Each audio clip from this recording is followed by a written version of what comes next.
பஞ்சப்பட்டியில் புதிய கால்நடை மருந்தகத்தினை தமிழ்நாடு முதலமைச்சர் மு.க.ஸ்டாலின் காணொலி காட்சி வாயிலாக திறந்துவிட்டதை அடுத்து மாவட்ட ஆட்சியர் மற்றும் எம்எல்ஏ குத்துவிளக்கேற்றினர்.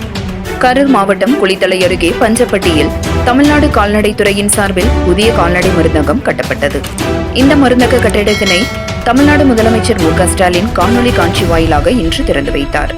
அதனைத் தொடர்ந்து மாவட்ட ஆட்சியர் தங்கவேல் மற்றும் குளித்தலை எம்எல்ஏ மாணிக்கம் ஆகியோர் குத்துவிளக்கேற்றி மரக்கன்றுகளை நட்டு வைத்தனர். மேலும் கால்நடை வளர்ப்பவர்களுக்கு தாது உப்பினையும் வழங்கினர். அதேபோல் தோகைமலை மற்றும் தரகம்பட்டியில் புதிய கால்நடை மருந்தகங்களை தமிழ்நாடு முதலமைச்சர் காணொலி காட்சி வாயிலாக திறந்து வைத்தார். இந்நிகழ்வின் போது முன்னாள் எம்எல்ஏ ராமர், தோகைமலை ஒன்றிய குழு தலைவர் சுகந்தி சசிகுமார், திமுக ஒன்றிய பொறுப்பாளர்கள் கிருஷ்ணராயபுரம் தெற்கு கரிகாலன், கிருஷ்ணராயபுரம் கிழக்கு கதிரவன், திமுக நிர்வாகிகள், கால்நடை மருத்துவ அதிகாரிகள், மருத்துவர்கள் பலரும் உடனிருந்தனர். 7 Green News செய்திகளுக்காக கரூர் மாவட்ட செய்தியாளர் சீனிவாசன்.